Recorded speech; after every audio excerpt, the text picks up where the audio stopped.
इधर ब्लॉक पे होगी, थाने पे होगी और अंचल पे होगी, जहां से हमारी समस्याएं उत्पन्न होती है। तो जब जड़ ही आप पकड़ लिए हैं तो निश्चित तौर पर सारी समस्याएं खत्म हो जाएगी। हमारे यहाँ विवाद का कारण क्या है, हमारे यहाँ जो आज कहीं कहीं गोलीबारी की घटना है उसका कारण क्या है, सारे कारण के जड़ में जमीन है। उसकी समस्याएं जब खत्म हो जाएगी, आम लोग यहाँ चैन की जिंदगी जिएंगे।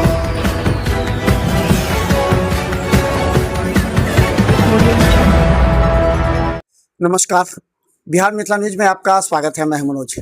देखिए, राजनीति काफ़ी महत्वपूर्ण है उन लोगों के लिए जो समाज सेवा से जुड़े होते हैं, लेकिन राजनीति उन लोगों के लिए काफ़ी कष्टदायक होता है जो किसी दूसरे के आगे पीछे करते हुए, पॉलिसिंग करते हुए अपनी राजनीति करते हैं।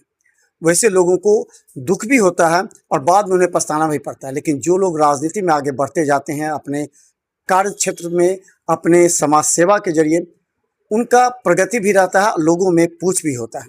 चलिए हम बता दें कि बिहार में इस बार मंत्रिमंडल गठन के बाद से ही लगातार चर्चा थी कि कौन कौन मंत्री बनेंगे। मंत्री भी बन गए। आज कई मंत्रियों ने अपने कार्यालय में जाकर आज पदभार भी ग्रहण कर लिया, लेकिन इसके पीछे कई राजनीति ऐसे रहते हैं जिसके बारे में आपको भी समझना आवश्यक है। दरभंगा से 2 मंत्री बने हैं, लेकिन दरभंगा का विकास कितना होगा? अलीनगर क्षेत्र में लगातार सक्रिय योगदान रहने वाले और दरभंगा के भारतीय जनता पार्टी के महामंत्री पप्पू सिंह हमारे साथ हैं। आपका स्वागत है जी। आपके न्यूज़ चैनल को भी हमारे तरफ से बधाई और आपके माध्यम से बिहार के सभी जनता को बधाई। पप्पू जी, हमने आपकी राजनीति भी देखी है प्रारंभ से, और आपने कई ऐसे बड़े नेताओं को आगे बढ़ाया है। जिन लोगों को परेशानी थी, चाहे वो क्षेत्र में लोगों के बीच या कई तरह की संभावनाओं में, आपने उनको आगे बढ़ाया। क्या वो लोग समय पर आपके साथ रहते हैं या आपका साथ देते हैं? ये बहुत बड़ी बात होती है कि एक कार्यकर्ता या नेता किसी को मदद करता तो अपेक्षा भी होती। देखिए, राजनीति है और राजनीति में भारतीय जनता पार्टी कोई किसी की बपोती पार्टी नहीं है। इसमें संगठन है, संगठन में जो लोग काम करते हैं, यह एक परिवार है, यह एक पार्टी नहीं, इसे एक परिवार कहा जाए। और परिवार में जैसे सब सदस्य रहते हैं वैसे इस पार्टी का संरचना है। सभी लोग एक दूसरे की मदद करते हैं। जो जिसका जो दायित्व है, इसमें कोई पद नहीं होता है। आपकी जिम्मेदारी है, आपको दायित्व है कि आपको इस दायित्व में काम करना है। तो जो दायित्व जिसको जो मिलता है उसका वह निष्ठापूर्वक निर्वहन करता है। तो आपका जो कार्य क्षेत्र, आपने जिस तरह कार्य किया, अपेक्षा लोगों की ज़्यादा अपेक्षा है और निगाहें भी हैं। हमें लगता है कि हर कार्य में आप पहुंच जाते हैं अपने क्षेत्र में लोगों के बीच। तो आपका अगला कदम क्या होगा? क्या सोच रहे हैं कि आने वाले समय में आप किस तरह योगदान देंगे ताकि क्षेत्र की जनता आपको हमेशा? देखिए, अब तो एनडीए की सरकारें बनी है, भाजपा के मुख्यमंत्री हैं माननीय सम्राट चौधरी जी।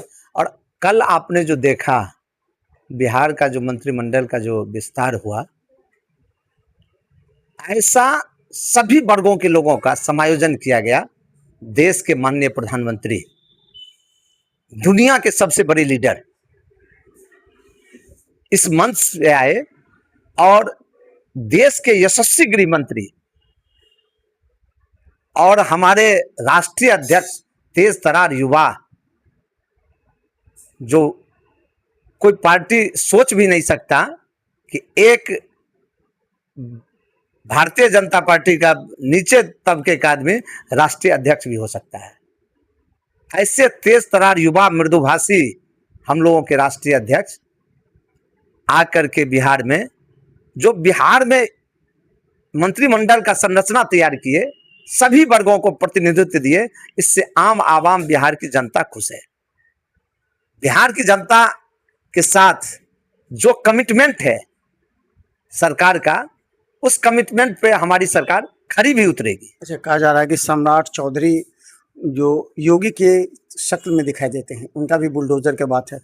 चर्चा ये है कि सम्राट चौधरी को आरएसएस और बीजेपी का कोर ग्रुप पसंद नहीं करता था, इसीलिए दिखाने के लिए आज मोदी भी आए, अमित शाह भी आए, राजनाथ सिंह भी आए, ताकि ये बताने के लिए नहीं जो सम्राट चौधरी के साथ पूरा आरएसएस, पूरा भारतीय जनता पार्टी बिंगे। ये जो एक अफवाह सुने होंगे, आप भी सुने। देखिए, ये तो कहने का, जो लोग विरोधी है वो बोलते हैं। आप उस वैसे लोगों को मैं बता देना चाहता हूं कि भारतीय जनता पार्टी अध्यक्षीय प्रणाली पार्टी से चलती है, और माननीय जो मुख्यमंत्री सम्राट चौधरी जी हैं, उन्होंने सिर्फ डायरेक्ट आके मुख्यमंत्री नहीं बन गए हैं, पार्टी के संगठन में भी रहे और संगठन के प्रदेश अध्यक्ष भी रहे, नेता विरोधी दल भी रहे, विधान परिषद में लगातार डिप्टी सीएम भी रहे, गृह मंत्री का भी कार्य देखे।